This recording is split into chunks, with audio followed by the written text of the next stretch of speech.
week hiatus. Everyone is healthy. Everyone is doing well for the most part. I'm your host, Anthony Schullo. With me, as always, is Anthony Romanelli. We're here talking Major League Baseball as we do every week here on the lineup card. And on today's lineup, we're talking about some, number one, interesting things going on in baseball for the Mets, the Angels, and the White Sox. And we'll get into why we put those three teams in that category. That's the bulk of the show today. Before we get into that, we'll go around the horn and talk about some of the top stories in baseball over the last 7 days. And then, of course, we'll end the show like we do every show with the hot hand, talking about the players that Romanelli and I think are going to have a great week here in the next 5 days. We'll get into all that here shortly. Before we do, Romanelli, how you doing? I'm doing well. It's good to be back. We had that week off last week, so it's good to be back. Lots to talk about between where we see those three teams, the Angels, Mets, and the White Sox, and some of the other little things going on around baseball of general interest. So, I'm excited to get back to it. And, I got to say, before we even start, I know it's been crazy over there at the West Coast in California. Romanelli, you brought it up before we even recorded here, that Dodger Stadium, there was pictures going around on the internet, what am I, like 70? The internet.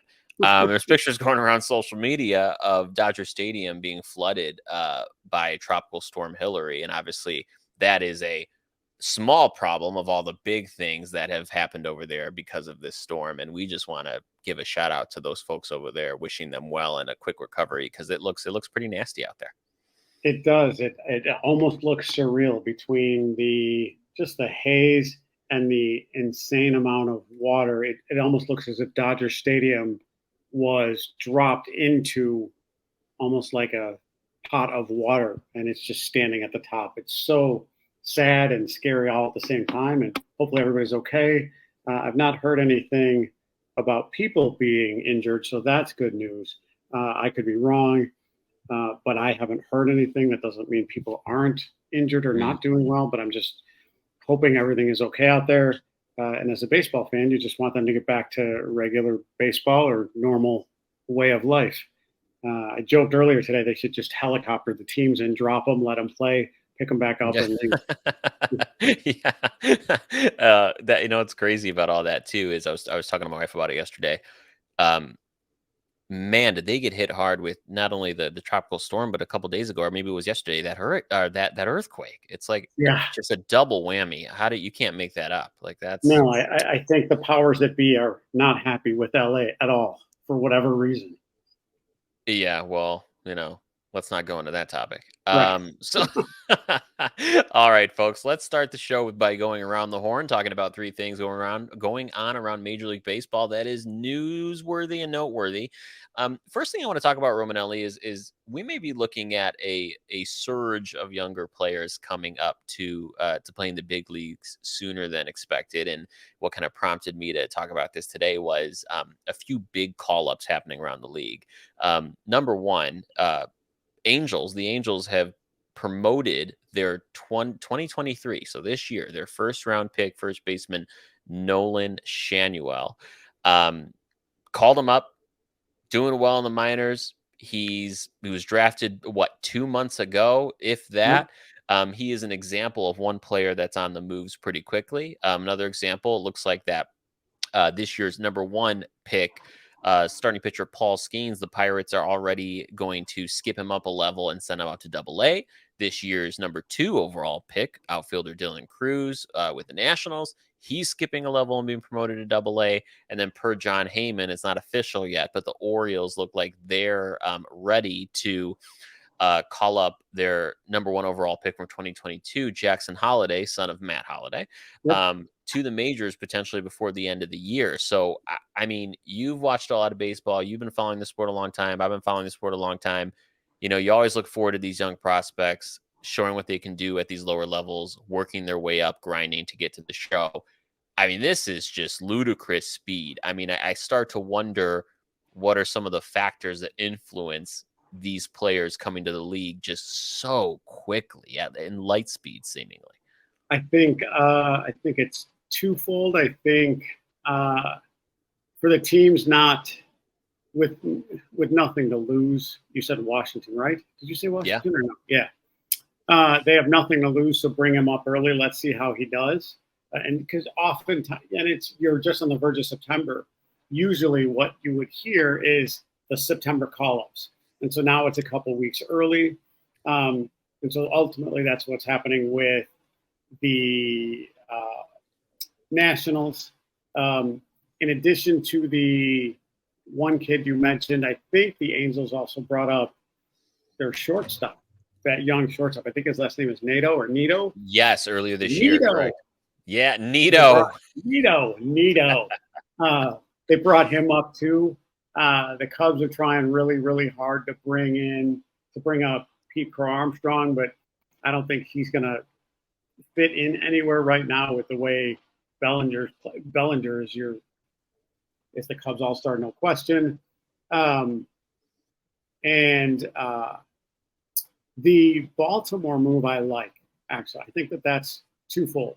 I think they're trying to bolster their lineup, and no, because no one has seen him pitch, they'll bring him up just enough, just early enough for him to get whatever he needs for that final playoff push. I really do. I think that's smart. As long as he's got now, with his dad being Matt Holliday, he's probably coached him enough to say, okay, here's what to expect. Here's what it's Mhm. going to be like. Here's bright lights, big city kind of thing, and Yeah. hopefully the kid can handle the bright lights, big city spotlight. I think because he doesn't know any better, a lot like young teams that do well. You've had that with Tampa forever. Tampa, you knew the only name most people knew out of Tampa for years was Evan Longoria. Nobody knew who was playing in Tampa, and they continued to do well. And I think that's what Baltimore's doing with their pitcher, with Fletcher or Holiday. Jesus, Holiday. Yeah, I mean, well, you're right, and I think that Baltimore environment's a little unique. It's a team built on young talent. A lot of their prospects in the last 2 years have graduated to the big leagues. Your Gunnar Hendersons, I your like. Colson Cowser, your Ryan Mountcastle's a little bit older. He's been with them for a couple years now, but nonetheless, that team, as you said earlier on this season, team to watch, and they're proving to be very entertaining down the I, stretch. yeah, I'm patting myself on the back a little, just because I'm like, haha. Um, they they're fun to watch, and I like the enthusiasm behind them. Their coaching's really, really good, and I'm kind of pulling for them. Absolutely, couldn't agree more. Secondly, we're going to move over talking about Julio Rodriguez. For those of you who haven't been following Julio Rodriguez, outfielder for the Seattle Mariners, he made history over the last week.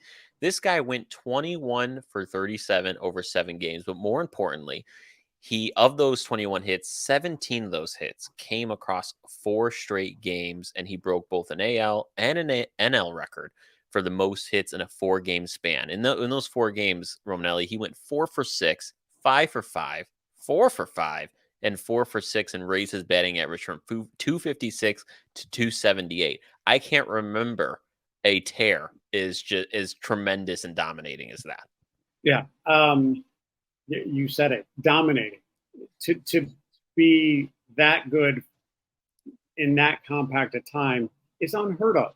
Um, and I wish I would have seen more of those games to watch all that unfold, because to watch history like that is just incredible. I'm super happy for it. I'm super happy for the organization. And it's just amazing when you have when you're that tuned in. They say that the game slows down when you're tuned in, right? And there's no way he could not have been seeing ultimately what are coming up as like watermelons. I don't know how you do that. And then at some point, how are you as the opposing manager like, nope, not pitching to this guy? Yeah. How do you let him come up 5 times and go 5 for 5 and 4 for 6? How do you let that happen as a manager? You get to a point, you're like, okay, I got to let somebody else beat me. Don't get me started on David Ross. I like him, blah, blah, blah. But there are 3 games that David Ross blew. Where are we? One with the White Sox, pitching to Luis. Mhm. pitching to Pete Alonso, and then who am I missing? Oh, to the Royals, and you pitch to what's his name, and two of the three teams. No offense, but the White Sox are awful, the Royals are awful, and you don't lose to those teams.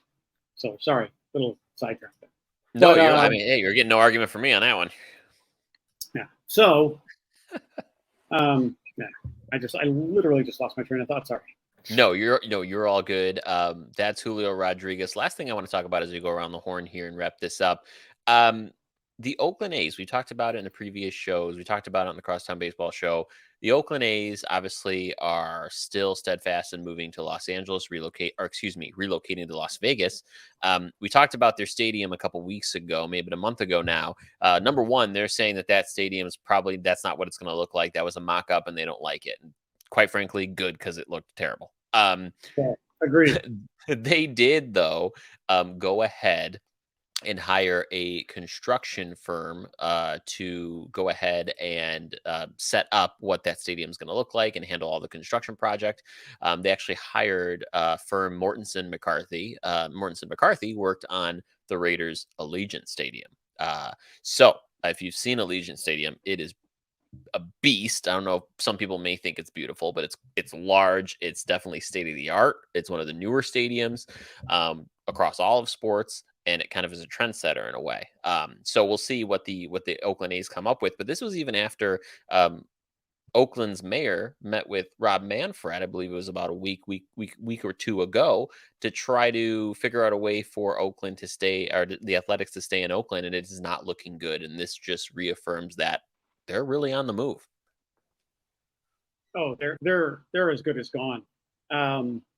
My question to you is, will it be ready by next year? When will it be ready? When will the stadium be ready? I know it's sitting on like 30 or 35 acres worth of land. I just don't know. Uh-oh, did I lose you?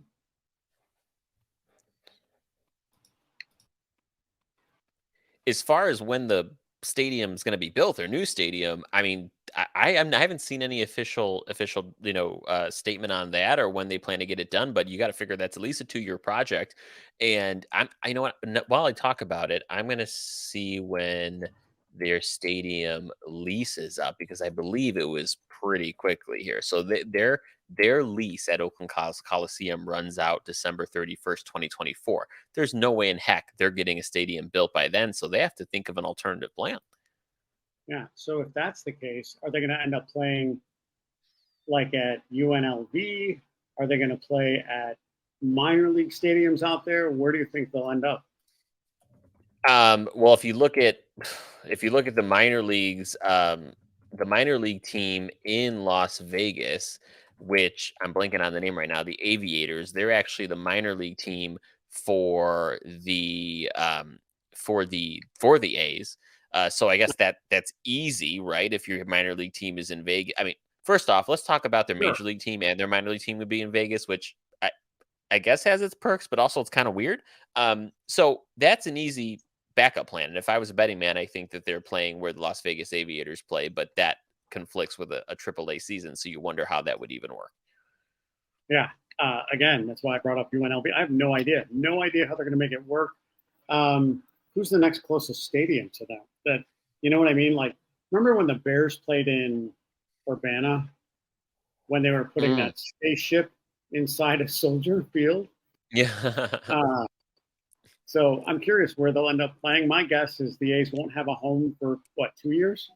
at least. I'm gonna, I mean, yeah, you ask about the closest ballpark, it would be San Francisco. So maybe they can actually draw a crowd. That'd be interesting. right. And they I just play the Giants all year. Right. I mean, all the love in the world, A's fans. I really feel for you, because if I were in your shoes, I'd be like totally heartbroken. Oh my God, yeah. If I lost my team, I don't know what I would do. Like this is the whole. Yeah, I would be so sad if I lost my baseball. Absolutely. I don't know what I would Absolutely. do. Couldn't agree And more. when we start to talk about when we go ahead, keep going. Sorry. No, you go ahead. Please, please. When we get to the White Sox, there's an article on Bleacher Nation about the White Sox moving. I know. Now, Don't even get me started. Don't even get me started. all I'm going to say is this. Here's why they're never going to move. Do you want to know why? Yeah, And go ahead. I put it on Facebook. I saw this like an hour ago, right before we got on. Uh, they're never moving because Reisdorf and company, including his son, own the Bulls, which are a cash cow. The White Sox will never leave. And I'm telling you, they need to move to Soldier Field. As I drive by Arlington every single day to get all the way up to Waukegan, I'm watching all the buildings go down. So the Bears will be in Arlington at some point, Arlington Heights. And that is free land, free land. It's an easy sell. You So and I talked about that before. absolutely, we could do a whole episode on that because I think that's just fascinating, Yep. fascinating potential scenario. Ugh. Yep. Oh man. Okay. Yeah. I'm not gonna let my mind go down that route right now. Okay. So that's around the horn. That's a segment that we'll do pretty often here. If there's any big news going on in Major League Baseball, we want to hit things really quickly and catch up. We'll go around the horn when we can every show.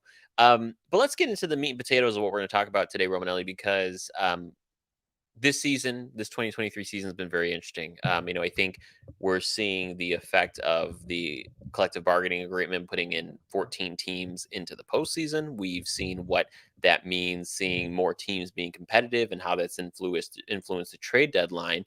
And one of the things I love about baseball and I love about the game, as annoying as it is sometimes, is I love the economics behind the game. I find it fascinating. You have so many factors that influence that, from free agency to the collective bargaining agreement to the best player in the world, Shohei Ohtani. And we'll see how that all plays out in the offseason. But one of the most fascinating things about it is really how these teams go about either building out their team or rebuilding, two, sustaining success, or three, how do they recover when things are not going well? And this is all in a different environment. Now, there are three teams out there that, if you look at what they've done in 23 and you look at the path ahead just at first glance, things are murky and things are undefined. And there is some kind of lack of clarity, for lack of a better phrase, about where these teams are going. And when I think of that category, I'm thinking of three teams in particular. I'm talking about the Los Angeles Angels, the New York Mets, and the Chicago White Sox, that are all going through their own trials and tribulations right now that will impact what they do the rest of this season and beyond. Now, I want to start with the Angels. You know, the Angels are one of these teams that are led by a very aggressive owner in Artie Moreno. If you go back a year, Artie Moreno was looking to sell this team. He decided to Right. take the team off of the market and say, I want to win. I'm going all in. He really did a whole 180. Since then, uh, they came into the season looking to compete. Perry Manessian made some great moves in the offseason for these Angels. They went as far at this trade deadline of not trading Shohei Ohtani, picking up the likes of Lucas Giolito, picking up some relievers, picking up CJ Crone, picking up Randall Grichuk, kind of these supplementary pieces, and saying we're going all in. It has not worked out for them since going all in. If we look at what they've done in August since the trade deadline, they're 5-13. Okay. They're have only scored 64 runs this month and have had runs scored. They've scored 64 and they've given up 126.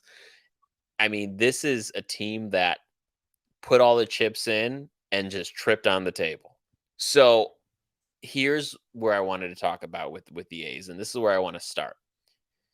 If you're the A's right now that have done these few things, decided to not trade Shohei Ohtani and risk that he leaves, you trade all of your minor league system to get all these players at the trade deadline, and your fans must be sitting there going, what the hell is this team going to do after 2023? They're in a very unique position, and I kind of wonder how they pick things up from here.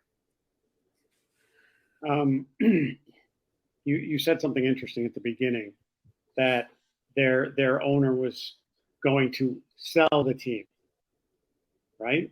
Hmm. Last year. Then he changes his mind. Then he was going to put Otani on the free agent market. Then he changed his mind. He doesn't know what he's doing. You can own a team and not know what you're doing. And I'm convinced he doesn't know what he's doing. Where will the Angels be next year? Absolutely nowhere. Why? Otani wants to win.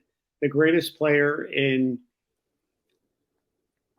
potentially the greatest player in baseball history is at your is inside your home.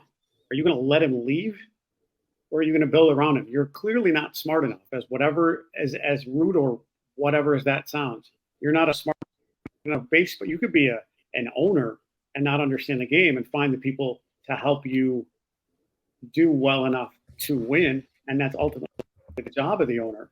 But he's not found the right owners. I'm sorry, the right GM and the right people to do that. Because if you had Mike Trout, I went all the way to Baltimore to see Mike Trout because at the time he was one of the greatest players ever, and he was exactly as expected, and he hit a home run and made a great play and all this stuff.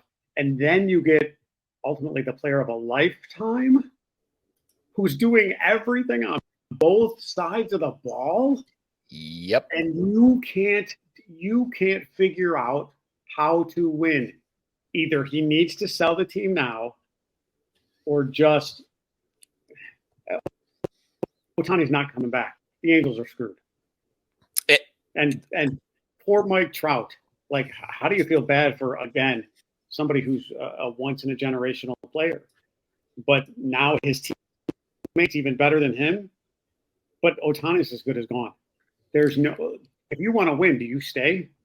I just go to the Dodgers. I would go to the Dodgers. That's it. I'm not going to the. Think about this. I'm sorry. I don't mean to cut you off. I'm not going to the Yankees. Look at how bad they are this year. They're well under 500. Their run differential's god awful. There's no Cashman. I think Cashman is used to just spending money and everything working out. Now he's spent money and it's not worked out. So where does that leave him? You're not going to be able to, with the aging Yankees, lure him. You're not going to be able to. So who's in play? The Dodgers and who else?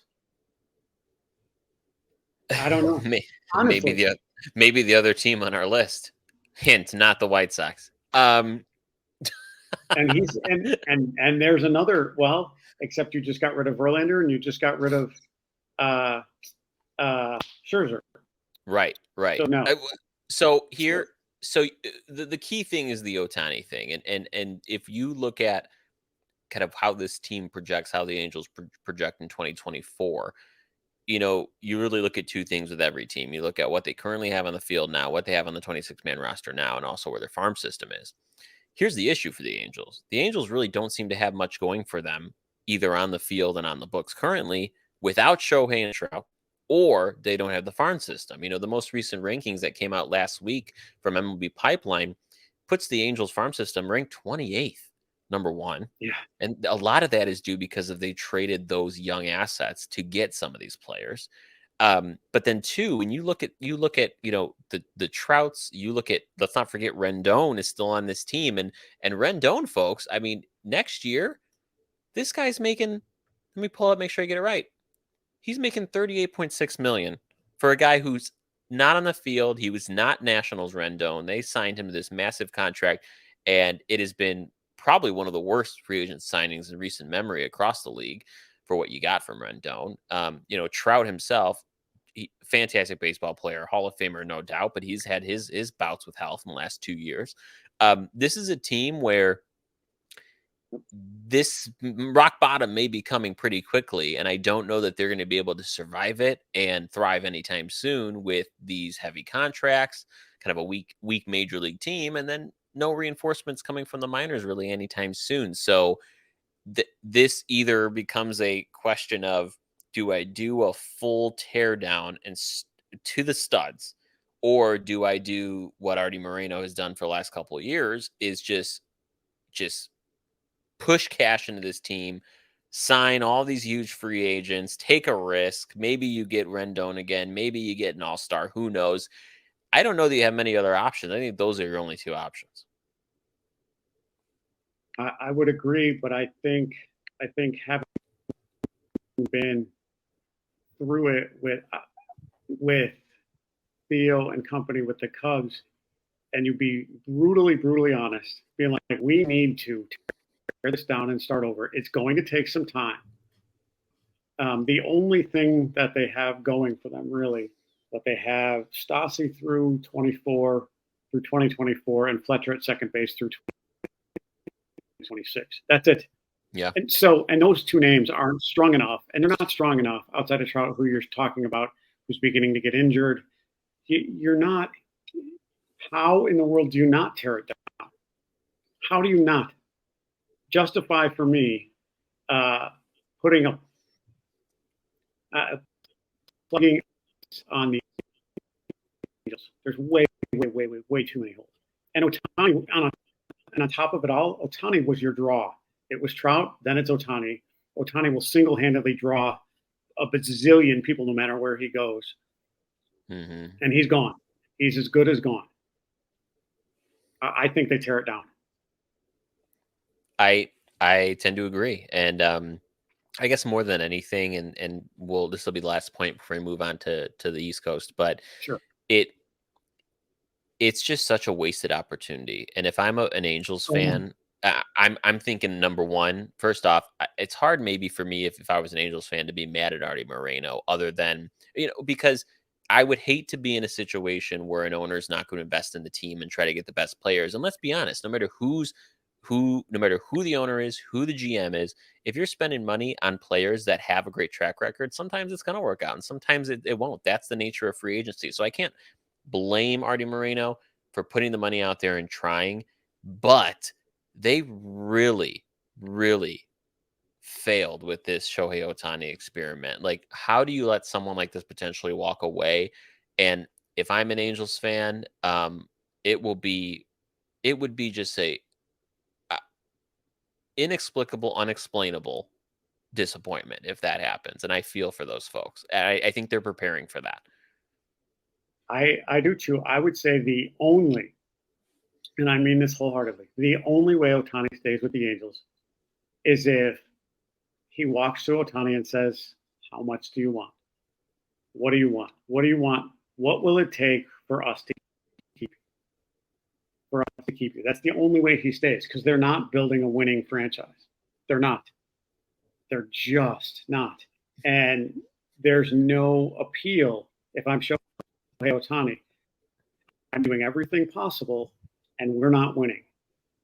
What's in it? What's in it for his career when one of the greatest players ever is giving every ounce of his being, and there's nothing to show for it? Mhm. Nothing. Zero playoff appearances. They're not close. They're not going to make it. And I don't know. I don't see any solution except tearing it down. Well, I'll tell you And what. You know what owner has also a ton of money and is flaunting it like nobody's business? It's Steve Cohen there with the Mets, and the Mets are in an equally confusing position, but in a little bit of a different way. And Steve Cohen, like Artie Moreno, is one of those owners that is very involved with their teams, and that could be both a good and bad thing depending on the owner, of course, and the relationship with their baseball operations staff. But the Mets looked a little different this trade deadline, and when you look at how they've been since that trade deadline, the Mets are 8-12. They currently, with being 8-12, are fourth place in the NL East. So this was a team that honestly was a World Series favorite coming into the year. And you mentioned it earlier with the signings of Verlander and Scherzer, and really building around this team of I think what Cohen and what Billy Epler thought were really kind of consistent, strong, older veteran players with experience, players with playoff experience that are coming to fortify this team. Well, they also did a complete 180. They got to a point closer to the trade deadline where they, according to reports, had very frank conversations with Scherzer and Verlander and basically told them, hey, this isn't working out. We're going to take a step back here, and I can't promise you that we're going to be all in on free agents this offseason. And that's That's huge. That's huge for a team to go as all in. It's one thing to reinforce a team, but it's one thing for Cohen to go all in as he did, and then not 3 months later take a relatively large step back in approach. And so, one of the big questions for the Mets is they've let go of Verlander and Scherzer. They've taken on 50-60 million dollars of that money to essentially buy a couple prospects, very expensive prospects. You better hope those turn out for what you spent on them. But between what they paid for in prospects, these pitchers they've given up to create holes in their rotation, and now we're getting to a point where you start to wonder, what can the Mets do to be competitive in 24? And this is going to be a very interesting offseason to see how Steve Cohen decides to spend or not spend his money. Agreed. And Steve Cohen has given me my favorite word of the baseball season. I would love for him to help me understand this. And the word that he used, I was like, okay. So the word that he used was repurposing. You're not rebuilding, you're repurposing. You jackass. What does that mean? You got rid of Verlander, a future Hall of Famer, Scherzer, a very, very potential future Hall of Famer, just and one of the most competitive, fiery pitchers I've ever watched in my entire life. Uh, no, I don't see much happening. I just lost my notes. I don't see much happening outside of that because they're repurposing. I would have asked, I swear to God, if I was that reporter, what does that mean? Well, we're going to take a look, and then he's going to get super general for everybody. We're going to take a good hard look at our core players in Lindor and our farm system, and Acuna is coming back, and I think he's up at what is it, Double A now. Although Senga's been really good, I like him actually. Yeah. I do like him, and I watched him enough against the Cubs. But I define repurposing for me. When you get rid of like you said, he went all in and then he's like, nope. It's like he played a blackjack hand or a Texas Hold'em hand. And it's like, I just got screwed. So I'm going to take us and start over. Again, this is the second, like we talked about the Angels. I believe they should start over. The Mets, I don't know what repurpose means. I don't know what it means. That's a great point. I'm glad you kind of pinpointed that word that he used, repurpose. And the reason I kind of understand why he uses that word, and I guess if we're fairly or unfairly comparing them to the Mets as a result of this conversation, they have more to work with. And not just in resources, I think they certainly have the better farm system. You're looking at guys on that team that still really could lead this team. You're looking at your Francisco Lindors, Brandon Nemos. We could talk a little bit about Pete Alonso and the fact that he's going to be a free agent after 2024, and they're going to want to at least pursue extending him. But I think where one thing we have to remember for the Mets, and fans of the Mets may feel differently. I'm certainly not a Mets fan, so I don't want to speak out of turn, but from what I've noticed around the league and how Steve Cohen spends his money, I hate to break it to you folks, but money is a finite resource no matter how much you have. And I think that's what Steve realized here going through this process of giving, Francisco Lindor 34 million. All right, my apologies. I think that was before Steve Cohen. Actually, no, it was actually right after Steve Cohen took over that he signed Lindor to 34 million a year. Edwin Diaz is 21 million a year. Starlin Marte, he is a negative 3.3 WAR this season. Okay, he's in the 240s with his batting average, paying him 20 million a year. I mean, there is such thing about spending wisely. And sometimes when you have all this money and you want to throw it at what you perceive to be the best players, the more you do that, the more you're going to get burned, right? If you don't do it the right way. And I think now him and his front office are starting to realize that and trying to backpedal. Luckily, that repurposing and that backpedaling, I think, is going to fare better for them. When you think of their young guys, you mentioned Kodai Senga. You're looking at folks like Brett Beatty, folks like even David Peterson, younger arm in the rotation who could get more innings and prove valuable. And now with Scherzer and Verlander gone, you get a look at some of these guys. So I I don't want to shut the door on them entirely. And if there's any team that can bounce back quickly, I do think it's the Mets. I think so too. I do actually. I think uh, they're going to be. They'll always be the little brother to the Yankees, but I Mm, think Cone is serious about flexing his Cashman muscles and hopefully not only his financial resources, but I think their farm system is enough to be competitive because right now it's Atlanta running away with everything, and then Philly as they get older. I don't hear much about the Phillies farm system, to be honest with you. So I yep. think if the Mets, I'm going to have to say 2 or 3 good uh, free agent signings. I'm not going to say 1 or 2 because I think they're still a little bit further away than they believe or that they want to believe. Um, I think they have some work to do, but I think they can. I don't think the Angels Yeah. can. I don't think the Angels know what they do. I don't think the Angels know what they're doing. Um, and and Cohn just threw money at everybody, and it just didn't work. So he's admitted his wrong, which I think is huge. To whereas the Angels owner is like, I don't know, we'll see. But I still don't like.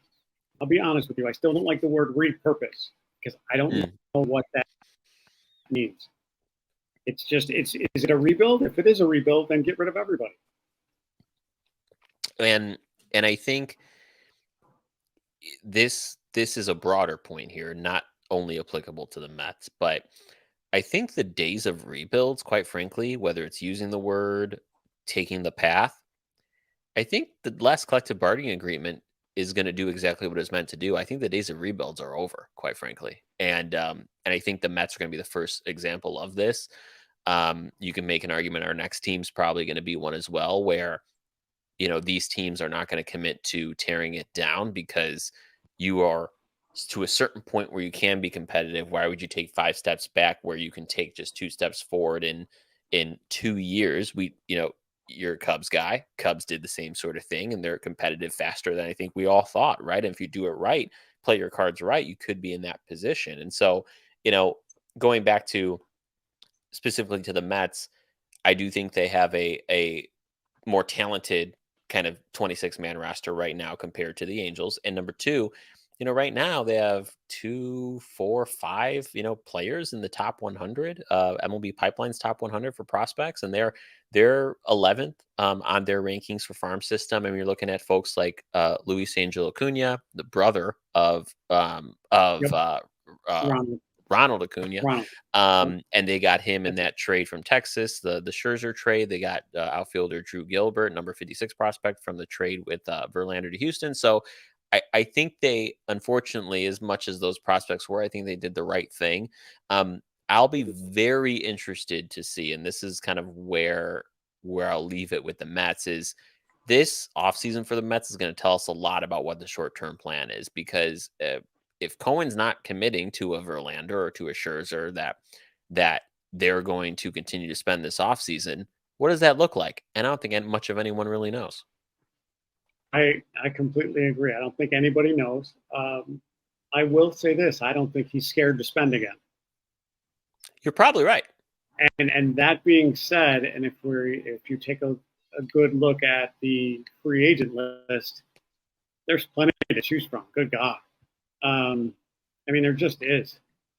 Although your top 10 guys are averaging about 31, 32 years old, actually older than that, 33. Yeah. Your top 10 guys are over 33 years old. Uh, Actually, that's not true. But let's see, Josh Donaldson, Joey Votto, Charlie Morton, Kershaw, Ryu from Toronto, and Perez from what is it, Texas? He's 32. So they've got enough choice, but they're all getting up there. So they've got It, you tough you bring decisions up to make.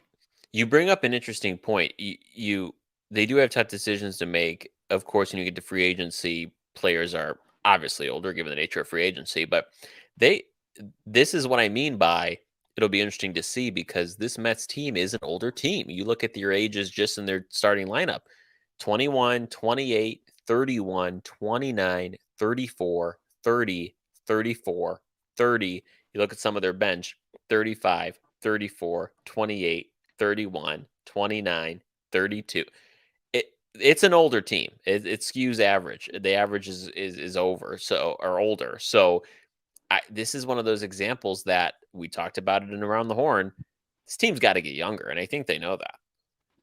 I think so too. But if that's the case, if that is the case, the only guys under 30 in free agency are Otani, and then maybe 20 spots down is Bellinger. And then Yeah. even all the way till we get to Julio Urias, sorry, from the Dodgers. Those are the top three guys, and they're 29, 28, and 27. Everybody else above that, even below them. So, oh my God, like, I don't know, the top 35 or 40 guys are 30 years or older. So if they're going to get younger, now that I'm talking about it and looking at it more closely, if they're going to get younger, they can't do it in free agency. They're going to have to, dare I say, clean house. They're not going to just call up everybody. Like you said, they're going to have to mix and match and repurpose. Ugh, I don't like that word at all. Just rebuild. I'll tell you what, I'm going to give you some crap here about this, but when I look at what the Mets need and are trying to do, I know where you're going. Cody Bellinger to the Mets is not a terrible idea. No, it's not. However, with the year he's having and the fun he's having and the way that team is gelling and bonding, I will say one thing, then I'll say another. One, he doesn't leave Chicago. I don't believe he does. I believe he wants to stay. However, number two, how much are the Ricketts willing to pay? He is the youngest free agent of the top 30. The top 30, easy. As I'm going down, 29, 32, 30, 37, 40, 39, all the way down, down. And then Bellinger is 28 and 2 months. And then after that, it's Julio Urias, another 10 spots down. So does he go to the Mets? I don't think so. I just don't. Interesting. I think he's used to winning, and I don't think the Mets are anywhere close. The Cubs are competing. The Mets aren't close. He cleaned house. I think Bellinger has proven that when he's surrounded by winners, he wins. I mean, look at it. Remember, I doubted him at the beginning of the year. I was like, is he just going to be a flash in the pan, or is he going to sustain? And he is by far their MVP. It's not even close. Without him, they're nowhere. Without him, they're nowhere. How do the Ricketts let him go? And again, from a free agency perspective, you are 100% correct. Oh, like, does the Mets, does Cohen open the checkbook for Bellinger? Does Bellinger go from one coast, stop in Chicago, all the way to the other coast? Maybe it ends up just being a layover. And I like that. Sorry. No, that's okay. It's funny. My only thing is, if you're Bellinger, do you look at your ability to win? Because does he want to win? He's won with the Dodgers. They're being competitive in the Cubs, and if the playoffs were today, the Cubs would be in the playoffs, and the Mets are nowhere close. So does he want to win, or does he want the money? And you can go right to Chris Bryant to talk about that. Well, I still to this day am baffled that Chris Bryant's a Colorado Rocky, and that's only the days I remember him because he's totally fallen out of my memory. So before we get down that rabbit hole, let's talk about the last team of those teams that really are kind of mildly confused and kind of wonder about the direction, and that is the Chicago White Sox. So the Chicago White Sox, folks, now they're a little different from these two other teams, from the Angels and the Mets. Their issues, if I could really pinpoint it, are cultural in nature. And when I talk about that, I talk about, the last few weeks for the White Sox have been rough. You've had players come out talking about the clubhouse, talking about the culture, talking about a lack of accountability. After the trade deadline, when Keenan Middleton, relief pitcher Keenan Middleton, was traded to the Yankees, he came out and basically said, um, you know, pitchers are sleeping in the bullpen. People are having altercations. There's no accountability, yada yada yada, and it forced GM Rick Hahn to come out and address some of those things, which he did. Um, but outside of that, there's rumors about Yasmani Grandal and Tim Anderson getting into a fight in the dugout. They both, or at least not both, but Yasmani Grandal came out and said that was not true. And there's been a variety of things going on around this team, and all focused on culture. Now, when you look at the team's performance in the last couple of years, granted, one of those years was under Tony La Russa, and Pedro Grifols in his first year as manager. It carried over whatever these cultural issues were. And Rick Hahn's been very upfront about that. And as a Sox fan, it's something I appreciate Rick Hahn come out and saying, yeah, there's a problem, and we've been working on it over the last couple of years.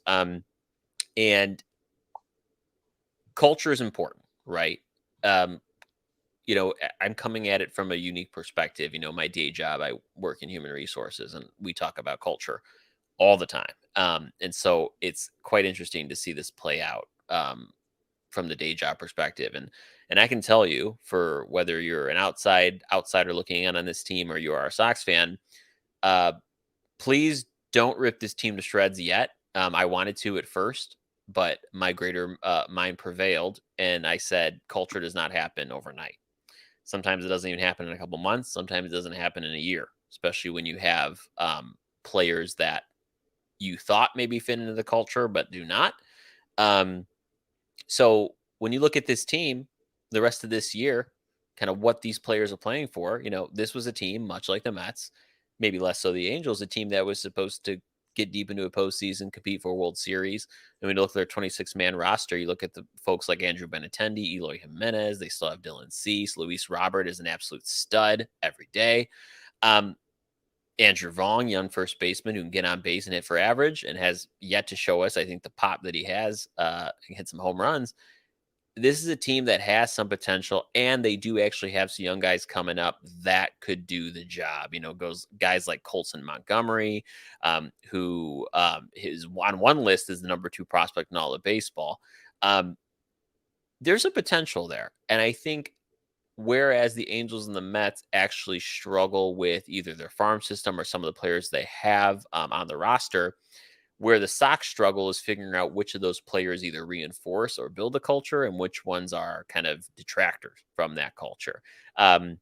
Both Pedro Grifol and Rick Hahn have been very upfront about these next 2 months for the Sox being a kind of a discovery, and figuring out which of those players should be here for 2024 and beyond.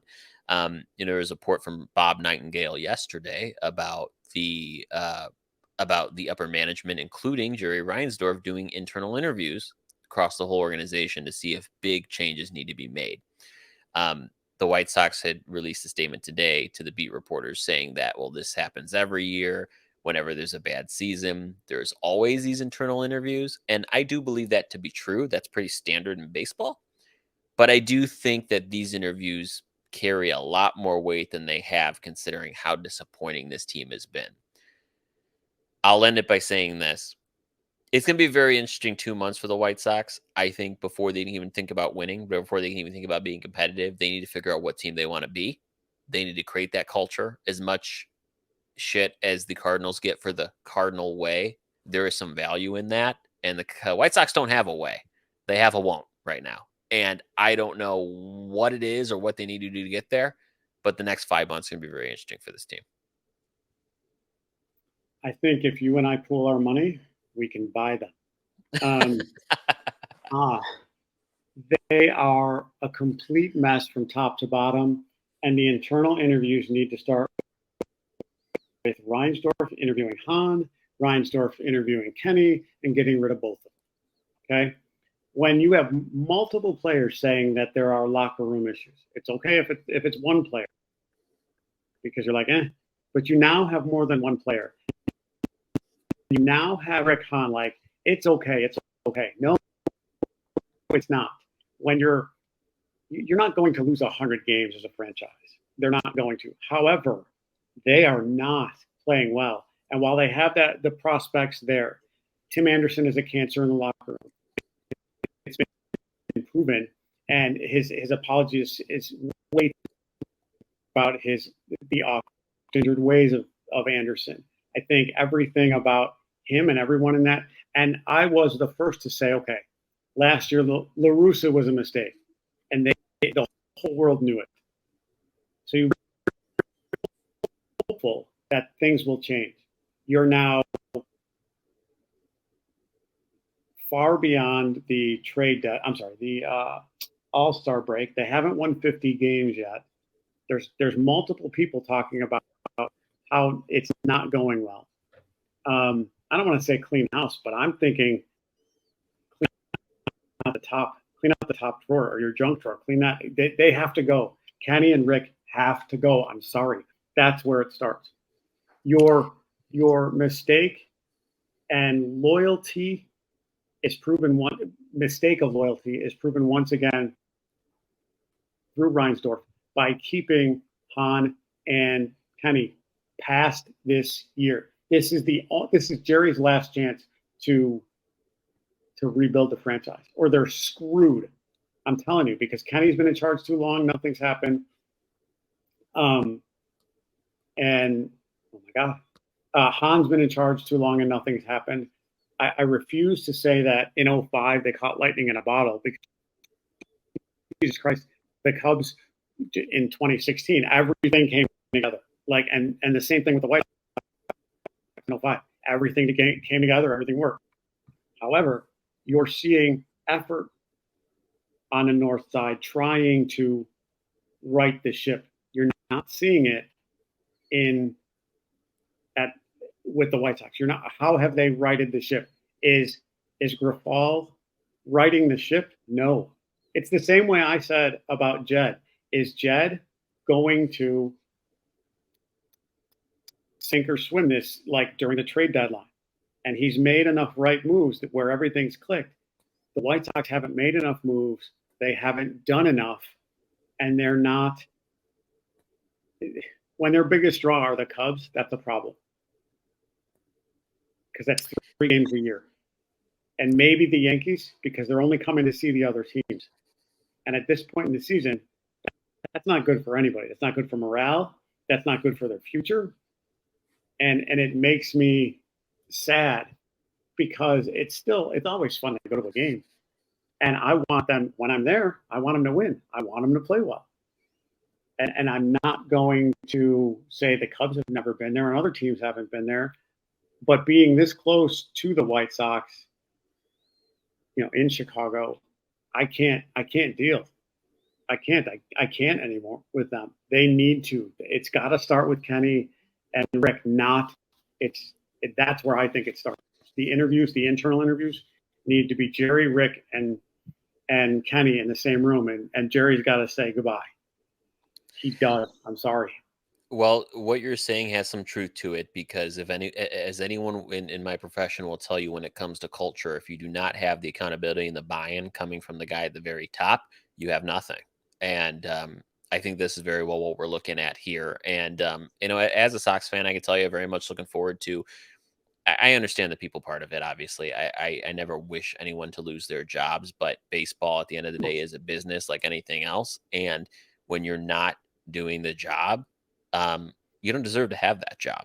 And it's been far too long, as you said. So, when you look at the White Sox, the Mets, and the Angels, the reason why I kind of lump these teams together is these really are the 3 teams in all of baseball. As we get through the end of this season, as they get ready, all their players get ready to go home at the end of September or early October and pack their bags, as the rest of the offseason or postseason hums on, they'll be going home and doing a lot of reflecting. It'll be very interesting to see where these franchises go over the offseason.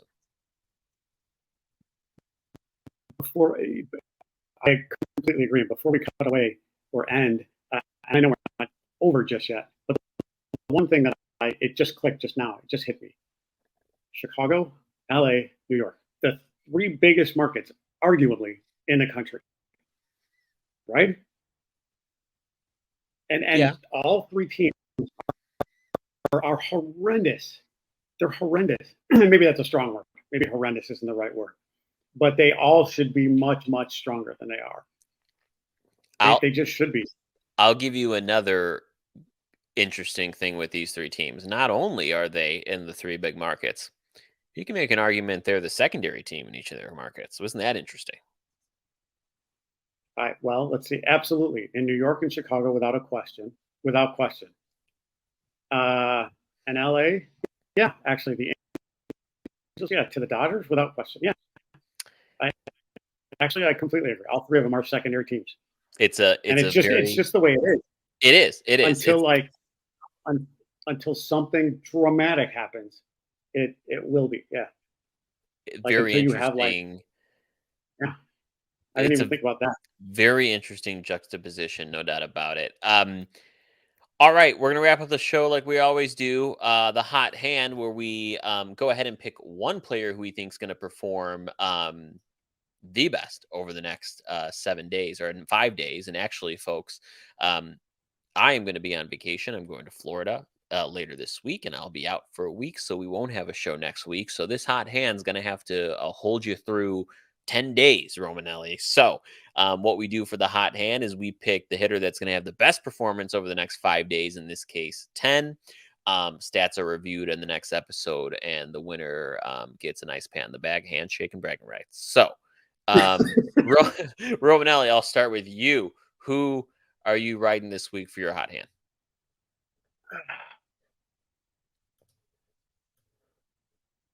Dun, dun, dun. I'll go Mookie. Okay, you Even though are the gonna. Dod, Okay, yeah, yeah. Even though the Dodgers are potentially displaced with their weather and everything, I think I'm going to go Mookie. I think okay. Julio Rodriguez would be too easy. I think that's just too easy. Um, like seriously, but I don't want to go so far as uh, I don't know, like what Charlie Blackman? Do I go that far down and be like he's going to play out of his mind? But I've always liked him, and I always thought he would make a really good Cub. Sorry, that's just my bias. Well, I did. I don't know why. the Um, goal is to beat me, not to just do the interesting picks. well, I mean, okay, do I take Rodriguez then? And I take him just because I picked first? That's that's like playing the game of dots. And if you get the first win, if you get the first line, you're automatically going to win. Dude, it's up to you. You tell me. Now I'll go Mookie. I'll give you Rodriguez if you want him. I'll make Mookie earn it. He's away. He's displaced, but he's a winner. Okay. All right. So, see, I love your approach. I take a little bit of different approach because I want to make it like totally random. I like picking players Oh, that are like totally like just underdogs, random players, not superstars, because I oh, have a okay, little feeling about them. okay. Then And I'll change it. and I'll change it. Then I will change it. I'll go with Charlie Blackman then, oh, just cause I like him, ooh, and okay, he's yeah. okay, I'll all right, change it. Yeah, if we're not going to go, yeah, I didn't know where you wanted to go with this. Yeah, I'll go Charlie Blackman. No, all for right, no reason other than I Charlie. like him. No, I love that. Charlie Blackman it is. Okay, interesting. So we're gonna go Charlie Blackman and Romanelli. I'm gonna go ahead and go old friend Jake Berger. Okay. And on the My old Marlins. And friend Shohei Otani. No, I'm just kidding. right. My best pal, JB. We're going with Berger. And here's why we're going with Berger. He has had just he's been on a tear since he joined the Miami Marlins. Okay. This guy on the season, he's batting 240, I was just 27 going to say 250 as homers. well. He's 2.3 WAR. He's a guy that generally doesn't get on base a great deal, but if you look at his last few games, I mean, let's go ahead and pull this up here. I wish I clearly was more prepared. I was not, but I want to go pull up his stats because I think they've been impressive over last week. So his last week of games: 3 for 4, 1 for 4, 1 for 3, 3 for 4. I mean, he is one of those guys that for some reason is just getting doubles like crazy. So I'm riding Jake Berger this week. I think Berger and Blackman's a pretty good combo there. I like that. Yeah, that'll be fun. That I do like that. Okay, I like that we're not going like top 10. Right. We can't. Okay, Shohei Ohtani and Shohei Ohtani. Right, No, we can't do that. right. Yeah, so that'd be a good bet. Who does better, Shohei Ohtani the pitcher or Shohei Ohtani the batter? I mean, really, yeah. That'd If be a we're gonna good just, side. not a bad idea. It's a Not good, a bad it's a idea. Oh, good side bet. We'll save that for next week or when you get back. yeah, definitely. So, folks, just a And one of reminder. us takes the pitcher. Sorry, I'm totally cutting you off. One of us takes the pitcher. One of us takes the catcher. Absolutely. I'm game for that. Or I'm game pitcher for and that. batter. Sorry. Keep it exciting. As a reminder, folks, we will not be here next week because I'll be on vacay. So we will rejoin you the following Monday, which I'm looking at my calendar because I don't know days. That'll be actually, shoot, Romanelli. We may have to change our show for Monday the 4th because that is Labor Day. And I won't even be That's my home Friday, fantasy pick. Monday the 4th Okay. either. So we will get you a show definitely the week of the 4th, whether it's a Tuesday, Wednesday. We'll make it happen. No worries. We won't let you go 2 weeks. But in the meantime, please, please make sure you're subscribing on YouTube where you see our video podcasts. You can always find us where you listen to all of your podcasts, whether that's Spotify, Apple Podcasts, Google Podcasts. We are here for all your baseball needs. But the biggest thing, folks, is if you could leave us a review wherever you listen. Man, would we greatly appreciate it. Share the show, give us a review, tell us what you're thinking. But in the meantime, we'll catch you next week or maybe 2 weeks here on the Lineup Card. Take care.